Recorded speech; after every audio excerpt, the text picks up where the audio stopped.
For years, Hungary has been a member of the European Union. It was seen as part of the Western family of nations. Yet, something has changed. Under its leader, Viktor Orbán, Hungary is now walking a different path. It is looking away from its traditional friends in Europe and America. Instead, it is making new friends in the East. This shift is not sudden. It has been happening slowly, piece by piece. The government in Budapest now speaks a different language than the one spoken in Brussels, the heart of the EU. This has created a deep sense of unease across the continent, as a member of the club seems to be playing by a completely different set of rules, challenging the very unity the EU was built upon. This new direction is causing a lot of trouble within the European Union. The EU is like a team. It works best when everyone pulls in the same direction, but Hungary has started to pull in the opposite direction on many important issues. It questions the EU's core values. It challenges decisions made by the majority. In 2023 and 2024, this became clearer than ever. Hungary's actions are not just small disagreements, they represent a fundamental break from the policies agreed upon by the other 26 member states. This divergence forces other European leaders to ask a difficult question. How do you deal with a partner who no longer seems to share the same goals or a common vision for the future of the bloc? The world is changing. Power is shifting. The United States is no longer the only major player on the world stage. Countries like China are rising fast. This global power shift is a key reason behind Hungary's new strategy. Mr. Orbán believes the West is in decline. He thinks the future belongs to the East. He wants Hungary to be on the winning side of this change. This means building strong relationships with new powers, even if it upsets his old allies. He is positioning his country not as a loyal member of a Western club, but as a clever bridge between East and West, hoping to benefit from both sides during this period of global transformation. Hungary has rolled out the red carpet for Chinese companies. It has become the top destination for Chinese investment in this part of Europe. The deals are huge. China is building massive factories in Hungary. One of the most important areas is the production of batteries for electric cars. Chinese giants like CATL are investing billions of euros to build some of the largest battery plants in Europe on Hungarian soil, a clear sign of a deepening economic partnership. These new factories are a central part of Hungary's economic plan. The country aims to become a major hub for the future of the car industry. As cars go electric, batteries are the new gold. By welcoming Chinese battery makers with open arms, Hungary is positioning itself at the heart of this new supply chain. In 2023, agreements were finalized for these megafactories, promising to create thousands of jobs. For the Hungarian government, this is a huge success. It shows that their strategy of looking east is paying off. It brings in money and technology, and it secures Hungary's place in a key industry for the decades to come, independent of the economic cycles of its Western European partners.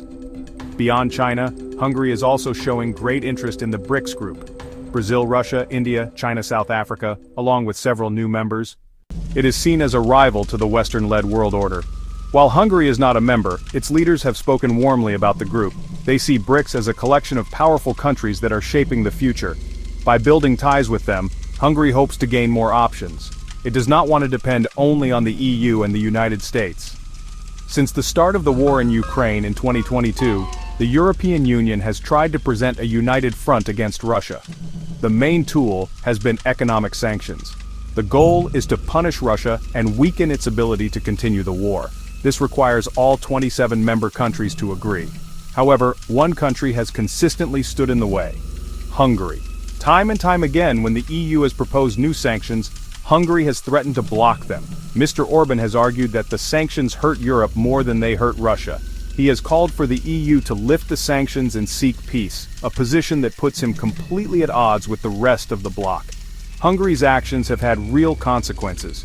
The EU's response to Russia has often been delayed or weakened because of Hungary's objections. For example, in 2023, Hungary held up a major financial aid package for Ukraine worth billions of euros. It took weeks of intense negotiations to finally get Hungary to agree.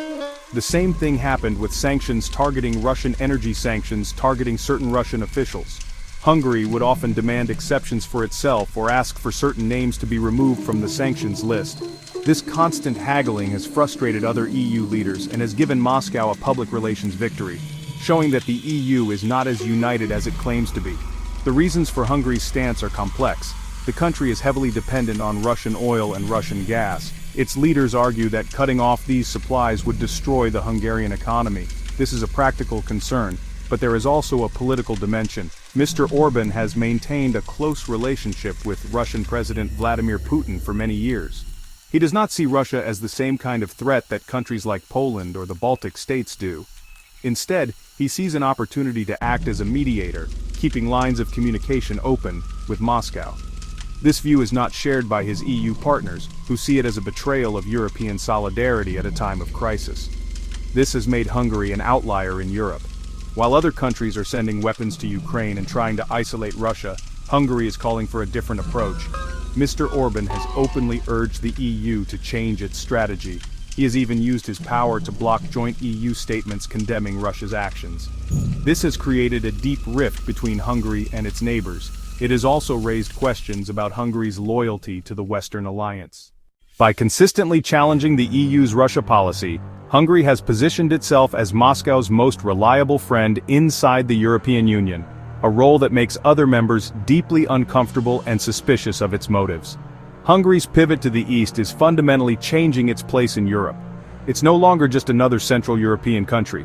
It's actively carving out a new role for itself as a bridge between the West and the rising powers of the East. By becoming China's main investment hub in Europe, Hungary is making itself indispensable to Beijing's European strategy. This gives a small country like Hungary an outsized level of importance. Chinese companies now see Hungary as the gateway to the vast European market. This new role presents a major dilemma for the rest of the European Union. On one hand, Hungary remains a member of the single market. Chinese goods produced in Hungarian factories can be sold freely across the EU without tariffs. This means the EU is, in a way, indirectly helping China gain a stronger foothold in its own market. On the other hand, the EU can't easily stop this, since investment policy is largely a national responsibility. Other EU countries now watch with concern as Hungary attracts massive investments that might have gone to them. They worry about unfair competition, especially if Hungary offers special deals and lower standards to attract these Chinese giants. The ultimate question is whether Hungary's strategy will succeed. Can a country be a loyal member of the EU while also being China's closest friend inside the bloc, and Russia's closest friend inside the bloc? So far, Hungary is trying to walk this tightrope.